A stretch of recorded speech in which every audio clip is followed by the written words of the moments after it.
Twongeye kwifuza byiza mwese mukomeje gukurikirana gahunda Abaryango na TV dahwema kubategurira no kubagezaho. Tuyurwa no kubona ibiganiro tubategurire bashimisha. Iyi televiziyo ni Urugaga Nyarwanda ruhanje ry'igihugu RMP Abaryango. Dukora kuri murandasi mu buryo bw'ibanga rya YouTube.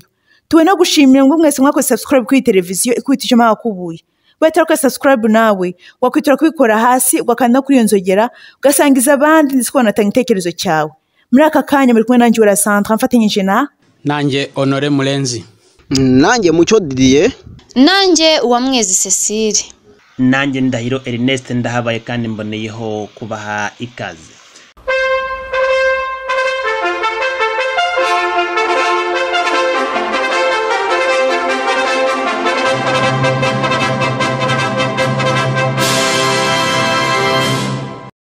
Bwana Ndahiro, tugeze ingingo nkuru aya makuru yacu agarukaho mbere ko twimbika. Sandra, aya makuru agizwe n'izi nyingo z'ingenzi zikurikira. Ruhango, nyuma yuko tubagejeho inkuru y'urupfu rwa nyakwigendera Nzayisenga John, ababigizemo uruhare bari mu maboko y'igipolisi cyabakoreshaga, turabigarukaho. Turebera hamwe kandi iby'umuteruzi w'ibibindi bya FPR ya Kagame uzwi nka Pierre Damien Habumuremyi. Turareba uko yazamutse akagira mu bushorishore bwa FPR nuko yaje guhirima cyangwa se guhirikwa n'uwari wamuzamuye. Ijambo rutwitse rya James Kabarebe, ijisho ry'Abajyankuna ryadukoreye isesengura ku cyo iryo jambo rigamije muri iki gihe. Turagaruka ku nkuru iherutse gusohoka aho Zambia ivuga ko ibituruka mu rukiko rukuru rwa Kagame ari ibinyoma nsasa. Amakuru arambuye ni mukanya.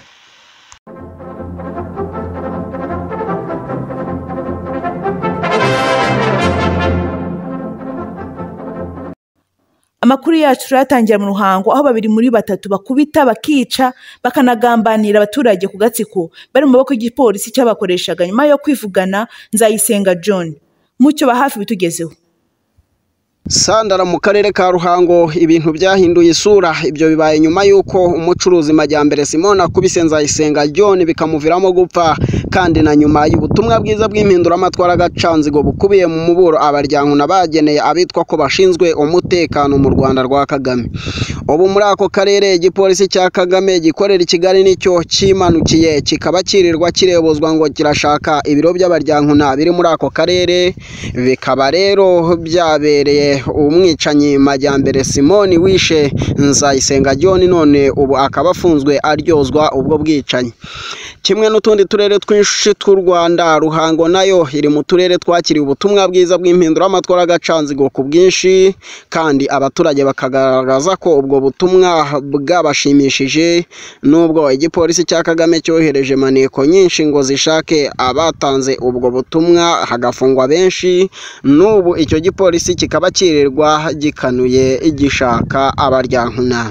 Ubwenge bwari bwiza iyo butamenywa na benshi. Ijisho ry'Abaryango muri ako karere rikomeje kubona byinshi biri kuba muri iyi minsi nyuma y'uwo muburo.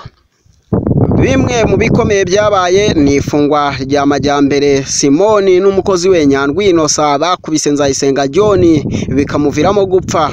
Iyo nkuru nayo ijisho ry'Abaryango ndetse n'Abaryango na TV byayibagejejeho uko yakabaye, dore ko nk'uko bisanzwe uwo mugabo Majyambere yari yaramenyereye gukoresha igipolisi cya Kagame cyo muri ako karere, ariko kuri iyi nshuro bigakubitana n'umuburo w'Abaryango ndetse nuko ijisho ry'Abaryango muri ako karere ridahumbya muri no minsi rigaha akamo ubwo bugizi bwa nabi.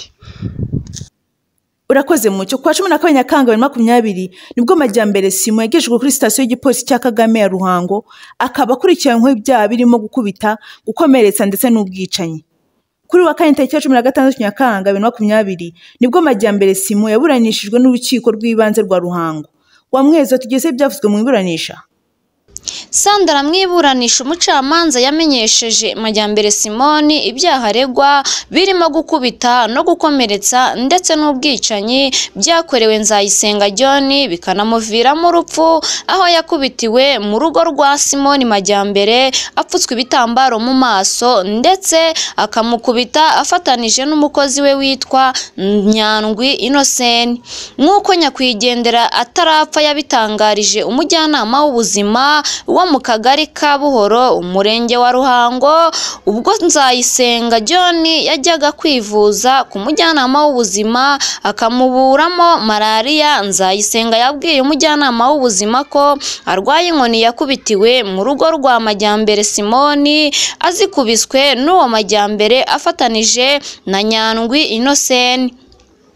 Majyambere Simoni amaze kumenyeshwa ibyaha aregwa yireguye avuga ko ibyaha byose aregwa atabyemera, ngo kuko Nzayisenga atigeze agera mu rugo rwe kandi ko atigeze amukubita kuko atari ahari, ahubwo yari yagiye Muhanga kurangura ibicuruzwa. Mu gihe kandi umukozi wa Majyambere Simoni witwa Nyandwi Innocent nawe ahakana ibyo byaha avuga ngo ko atigeze amufata ngo amuzanire Majyambere Simoni, nyamara kandi abaturage bemeje ko babonye Nyandwi Innocent ajyana Nzayisenga John kwa Majyambere Simoni. Urubanza ruzasomwa ku 23 Nyakanga 2020 saa 5 z'amanywa ku rukiko rw'ibanze rwa Ruhango. Ku rundi ruhande ariko abantu benshi bo mu Ruhango ndetse n'abanyarwanda benshi muri rusange bakaba biteguye kubona RIB iha ubutabera umudamu wa nyakwigendera witwa Uwimbabazi Irine nyuma y'uko yirengagijwe na RIB ya Ruhango agafata icyemezo cyo kumenyesha ikibazo yagize mu itangazamakuru. Urakoze wa Mwezi. Tuributse abadukurikira ko umuyobozi wa RIB mu Ruhango DCI Musangiramutima Gaspard yabwiye umudamu wa nyakwigendera ati umva mada, gendera imfubyi wasigaranye urabizi naje iwawe mpazi neza. Gendera imfubyi wasigaranye abagabo bararutana nta kindi nakora. Ndahiro niba uri hafi wabwiye abadukurikiye icyo ijisho ry'abaryankuna ryatohoje. Sandra amakuru agira ku isho ry'abajyankuna aturuka hano hizewe aremeza ko uyu muyobozi wa RIB ya Ruhango aziranye bya hafi cyane na Majyambere Simoni, bityo akaba hari ukuntu Simoni yabigenje bigatuma akingirwa ikibaba n'iyi RIB ya Ruhango. Nyamara nk'uko iperereza rikomeje gukorwa na RIB ya Kigali nyuma y'uko iyi RIB ya Ruhango yirengagije nkana iki kibazo kandi ikibona neza, bityo turizera ko RIB izahana Majyambere Simoni na Nyandwi Innocent igendeye ku muburo w'abajyankuna, dore ko amategeko mu Rwanda rwa FPR ntacyo avuze. Twabibutsa ko uyu nyakwigendera yakubiswe kuwa 28 Gashyantare 2020 maze amaze kwitaba Imana. Abagabo babiri baje mu rugo rwa nyakwigendera baturutse muri RIB ya Ruhango basiga babwiye umudamu wa nyakwigendera ko bagiye kuzana imodoka ikajyana umurambo wa nyakwigendera ku bitaro kugira ngo basuzume hamenyekane icyamwishe, ariko bikarangira imodoka itaje bagategereza amaso agahera mu kirere, kugeza ubwo umuyobozi w'umudugudu wa Muhororo ya mbere abwiye abo mu muryango wa nyakwigendera ngo bamushyingure kuko umubiri we wari utangiye kwangirika. Kandi n'iyo RIB ikaba itarigeze igaruka mu rugo rwa nyakwigendera, dore ko na nyuma y'uko nyakwigendera ashyinguwe RIB itigeze igaruka mu rugo rwe. Urakoze bwana Ndahiro. Ngo si ubwa mbere umugabo agirira n'abaturage aho akomeza kugaragaza ingeso yo kwiharira ndetse no kugambanira abaturage, ubutegetsi bukabirebera ntibugire icyo bibikoraho, kugeza ubwo mu kwezi kwa Gashyantare 2019 Simon Majyambere afatanyije na Nsengimana Bell bagambaye umuryango wa Munyentwari Germain bakunda kwita Kabayiza utuye mu karere ka Ruhango, umurenge wa Ruhango, akagari ka Buhororo, umudugudu wa Gako, ko washinze umutwe w'iterabwoba. Mucyo watugezeho uko byagenze. Sandara icyo gihe ubwo RIB yakoraga iperereza kuri iki cyaha bari babeshyewe yasanze ari abere irabarekura ariko kwa 16 Gicurasi 2019 abapolisi 16 bagaragaye mu rugo rwa Muzehe Munyentwari Jerime ku isaha ya saa 6 z'ijoro bazanywe na Nsengimana Abel inshuti magara Amajyambere Simone kuko yumvikanye kuri telefone ayobora imodoka 3 z'igipolisi aho zimusanga nkuko tubikesha abaturage bo hafi y'uyu muryango batashatse ko amazina yabo amenyekana kubw'umutekano wabo. Ubwo igipolisi cyahageraga cyaje cyitwaje ibifurumba byinshi by'urumogi nkuko cyabyemereye mu rukiko kivuga ko impamvu cyazanye urumogi cyari cyamenye ko uwo muryango washakaga gutoroka maze gihitamo kurubahereza ngo barwikorere bityo babajyana kuri sitasiyo ya polisi ya Ruhango bashinjwa gucuruza ibiyobyabwenge no kubinywa ariko baburanye baratsinda ariko ntibyabuza ubutegetsi gukomeza kubafunga kubera akagambane ka Majyambere n'inshuti ye Nsengimana Abel. Kuri ubu uyu muryango ufungiye kuri gereza ya Muhanga ufungishijwe n'aba bagabo Nsengimana Abel na Simone Majyambere bazira akarengane.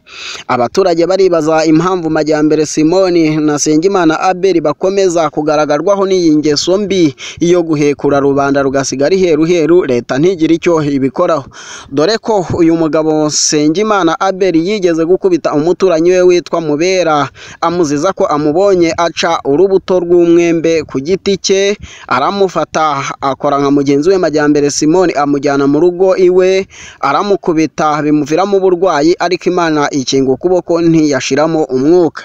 Ubusanzwe uyu Nsengimana Abel atuye mu karere ka Ruhango umurenge wa Ruhango akagari ka Buhoro umudugudu wa Buhoro mu gasanteri ko mwireganiro. Abaturage bo muri Ruhango ijisho ry'abaryankuna ryabashije kuganira nabo barasaba ubutegetsi kumvira umuburo w'abaryankuna bakareka kurenganya abanyarwanda ahubwo amategeko n'ubutabera bikubahirizwa. Urakoze mu cy'inkuru twetegura mugenzi wacu Emmanuel Nyemanze ukorera mu karere ka Ruhango.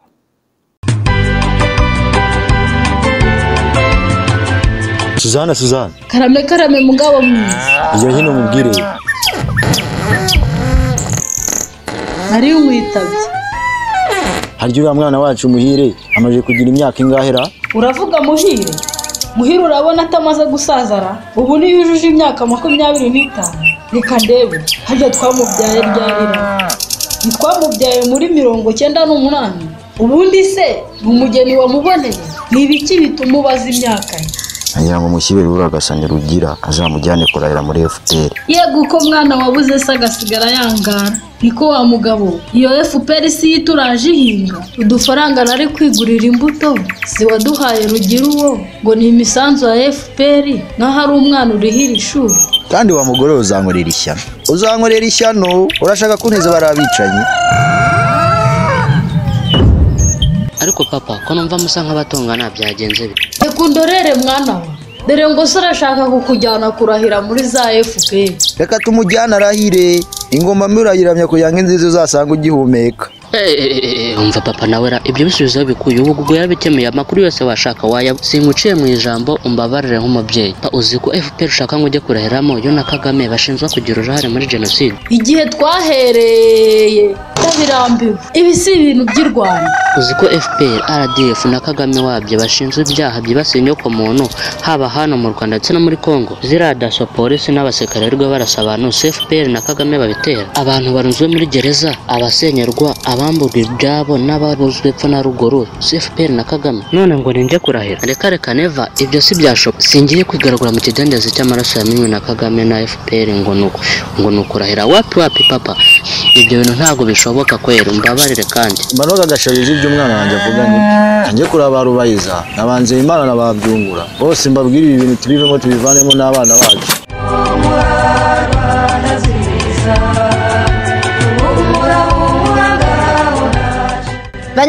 Banyarwandakazi igihe cy'ubuzi twabayemo kirahagije. Buri wese niyisuzume asubize amaso inyuma arebe aho FPR na Kagame bagejeje u Rwanda. Uwiticiye yamufungiye umuntu, uwitafungiye umuntu yaramwangaje, uwo itangaje yaramunyaze, uwo itanyaze yamugize umushomeri, uwo itagize umushomeri yamupfutse umunwa, abandi bagira ibikange mu gihugu cyabo.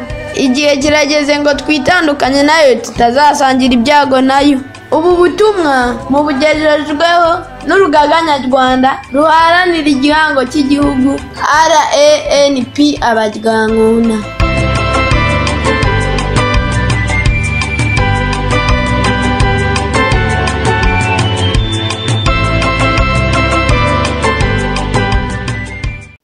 Interview kwicima hakubuye Abaryankuna TV cyabagezaho amakuru kandi shimishwa nuko muyakurikira muri benshi. Muri aka kanya reka bwana Honore Murenzi tugeze inkuru yateguriye izamuka n'ihirima ry'umuteruzi w'ibibindi bya Kagame Pierre Damien Habumuremyi.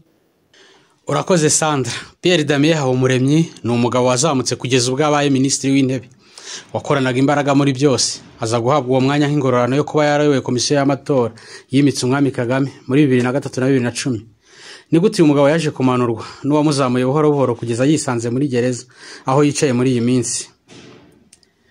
Pierre Damien Habumuremyi yabonye izuba kuwa 20 Gashyantare 1961, avukira Ruhondo, ubu ni mu karere ka Musanze. Yize amashuri mu bihugu bitandukanye harimo Congo Kinshasa, France na Cote d'Ivoire, ari naho yakuye impamyabumenyi y'ikirenga muri science politique. Mbere yo kuzamuka kwe yabaye umwarimu muri kaminuza nkuru y'u Rwanda, yigishije no muri Iraq ndetse no muri Yerika. Yakoze mu miryango mpuzamahanga nka GTZ na Catholic Relief Service, ariko FPR yaramwitegerezaga muri byose, nuko iramubenguka ayibera umunyamuryango. Aranarahira ahita ahabwa akazi muri 2001 ko kuba umunyamabanga wungirije wa komisiyo y'igihugu y'amatora, bidatinze aba umunyamabanga w'iyo komisiyo. Urakoze cyane bwana Murenzi. Reka mweza kunganira tubwire uko Habumuremyi yaje kujya muri guverinoma ya Kagame. Sandra, Pierre Damien Habumuremyi yakoreye FPR n'imbaraga ze zose, nuko muri 2008 agirwa umwe mu badepite 9 bahagarariye u Rwanda mu muryango wa Afurika y'Iburasirazuba East Africa Community. Muri 2011 yinjiye muri guverinoma aho yahawe kuyobora Minisiteri y'Uburezi. Bidatinze nyuma y'amezi 6 muri uwo mwaka nyine asimbura bwana Bernard Makuza, nuko ayobora guverinoma y'u Rwanda nka minisitiri w'intebe.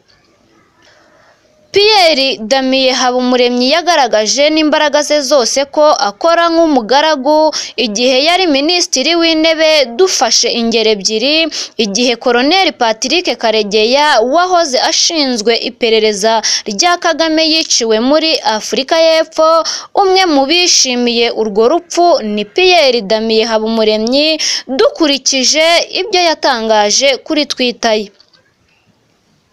Urugero rwa kabiri nubwo yabwiye Kagame ko abayobozi bose bakoze nabi uretse Kagame wenyine. Uburyo yabivuzemo yagaragaje kwisuzuguza imbere ya Kagame ku rwego umuyobozi atagakwiye gukoramo. Urakoze wa mwezi. Reka Honore Murenzi akomeza tubwire amasomo y'ingenzi Pierre Damien Habumuremyi atabashe kwiga mu rugendo rwe rwa politike muri FPR. Sandra, ikiboneka nuko atize ko FPR igomba kugenzura umutungo wose. Ntiyize ko nta mukiri ugomba kuba mu Rwanda uretse Kagame gusa na FPR ye. Abahoze ari abaherwe bose baranyazwe ibyabo arebera, abandi baricwa bazira ubusa, abandi barahunga, ariko ibyo biragaragara ko ntacyo byamwigishije. Yibeshye kuri FPR na Kagame, yibwira ko kuba yarabakoreye yatunga ibyo yishakiye byose. Avuye ku mwanya wa Minisiteri y'Intebe bamushakiye umwanya utagize icyo uvuze cyane, nuko ashingwa kuyobora urwego rw'igihugu rushinzwe intwari, impeta n'imidari by'ishimwe. Bivugwa ko akihagera yatangaje abanyamakuru ko yinjira mu birasesera, nkuko abaza aho urwego rukorera hameze uhagereranyije naho primature yaravuyemo ikorera. Ku bijyanye n'ubutunzi, yubatse amahoteli yo ku giti cye Ruhondo, Musanze na Kigali adasabye FPR ngo ibihe umugisha. Agera ahanashinga kaminuza y'ubwe n'umuhungu we yitwa Christian University of Rwanda. Yaje gushinjwa gucunga nawe umutungo wa kaminuza ndetse n'ubwambuzi. Imwe muri gihamya igaragaza ko FPR iri kumugaraguza gati nuko mubo ashinjwa ko yambuye nta numwe umushinja mu nkiko za Kagame uri kumugaraguza gati. Ibyubahiro byose yari afite uko yatumbagiye akagera mu bushorishori bw'igihugu, amaherezo yaje kwisanga yurira akanamanuka imodoka itwara abafungwa mu nkweto zitagira amasogisi. Ibi kandi bisanzwe bizwi na bose, dore ko nyina wa Mporiki yaburiye umuhungu we ko izo nyagwa z'inkotanyi uko zigutumbagiza ibicu, iyo ugeze hejuru zimaze kukubyaza umusaruro zikumuna n'urutumva utabona ukisanga hasi. Urakoze Bwana Murenzi. Isomo umuntu yakuramo ni uko Pierre Ndayambaje Habumuremyi ari urugero rwiza rw'ukuntu FPR imaze kwikorera ibyo ishaka byose, ikujugunya nk'uko bajugunya imyanda, nk'uko nyine n'iceke yishizemo uburyohe bacira. Reka dukomereze amakuru yacu ku ijambo ry'itwitsi rya James Kabarebe wongeye kwigaragaza mu itangazamakuru arangaza abaturage. Twumve ko ijoro ry'abaryankuna ribona ko iryo jambo rigamije kurangaza abantu. Ndahiro Sandra ku wa gatandatu tariki ya 18 Nyakanga 2020 James Kabarebe yongeye kwigaragaza ahimbahimba ibinyoma ku mateka y'u Rwanda, dore ko yari amaze iminsi atagaragara mu itangazamakuru nyuma yaho aherewe inkwenene nyuma y'ikiganiro rutwitsi cyuzuye uburozi n'ubugome yahaye abana bahurira muri ARG. Ubu nanone yagaragaye abeshya aho yavuze ko ngo ingabo za Kagame zitagiye muri Repubulika Iharanira Demokarasi ya Kongo kwica impunzi, ngo nk'uko abashaka kugoreka amateka babivuga, ko ahubwo ngo zari zigiye kuzicyura kugira ngo zize gufatanya n'abandi kubaka igihugu. Iki kinyoma nticyakwibagiza amahano inkotanyi zakoreye muri Kongo, nk'uko nyirubwite Kabarebe yiyibagije nkana ibyo bakoreyo kugeza anabaye minisitiri w'umutekano muri icyo gihugu. None ubu kwitwa umunyarwanda muri icyo gihugu bikaba bisigaye biteye ipfunwe. Sandra, mu gihe abanyarwanda benshi bakomeje kugenda bivugira uko barokotse ubwicanyi ndengakamere ingabo za Kagame zakoreye muri icyo gihugu cya Kongo, mu gihe na raporo nyinshi zikozwe n'amahanga zashyize hanze ubwo bwicanyi izwi cyane ikaba ariyo bita mapping report, ntawatinda kuri ayo magambo ya James Kabarebe.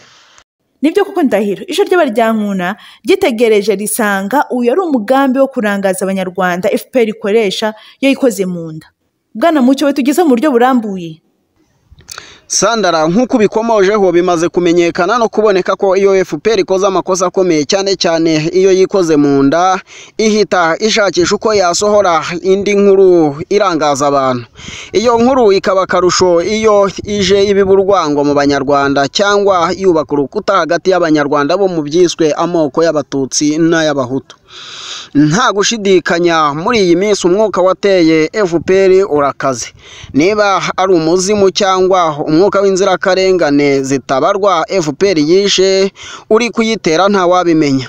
Nta wakumva impamvu FPR yagize gutya ikavanaho Nduhungirehe wari ubabereye umumotsi mwiza mu minsi yashize, ikongera abaherwe bafashije inkotanyi kugera ku butegetsi bakanakomeza kuziha inkunga bafunze amaso nkana bakirengagiza akarengane zikorera abanyarwanda, ikabisukamo ibashyira muri gereza abandi ikabazengereza. Aho umuntu yavuga nka Mironko, Uraye neza n'abandi. Abandi bateruzi b'ibibindi beza muri FPR nka Evode Uwizeyimana na Pierre Damien Habumuremyi bafashije Paul Kagame kugundira ubutegetsi badoda amategeko ibigije ku ruhande. Uko niko Uwizeyimana nta ukimenya amakuru ye, mu gihe Habumuremyi zimusuzugura ku mugaragaro zikanamuroha mu buroko.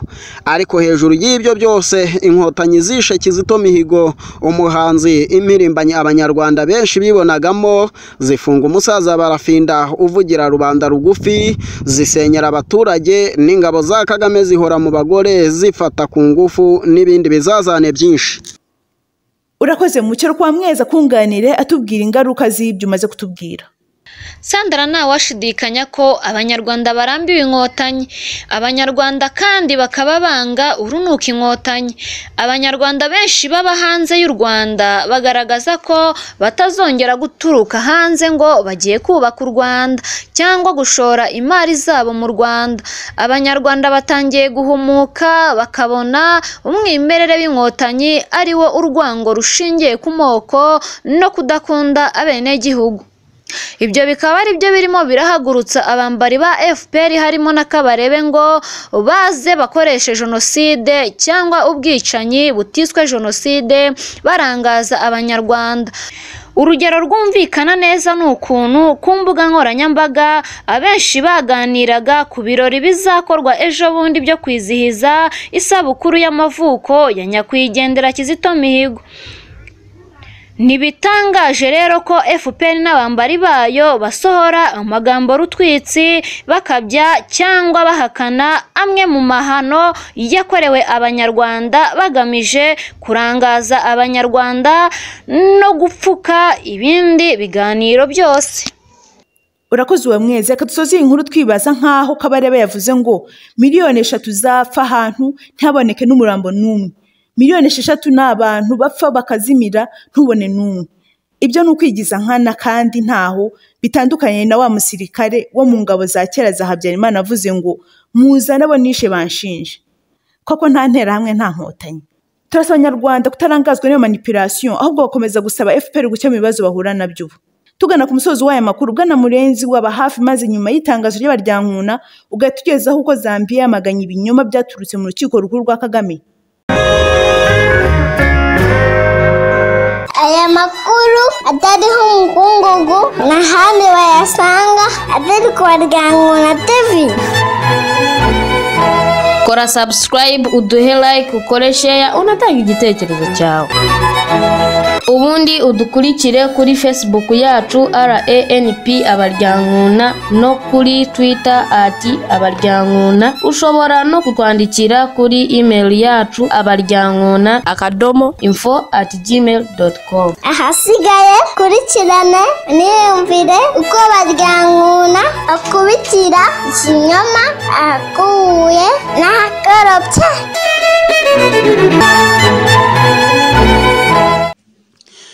Nyuma y'aho ubutegetsi bwa Kagame bukoresha Nzeyimana Callixte uzwi nka Sankara mu guhimba ibinyoma, aho yavuze ko Zambia yabahaye amadolari 150 biciye ku bucuti Perezida Lungu yari afitanye na Paul Rusesabagina, umwe mu batavuga rumwe n'ubutegetsi bwa Kagame.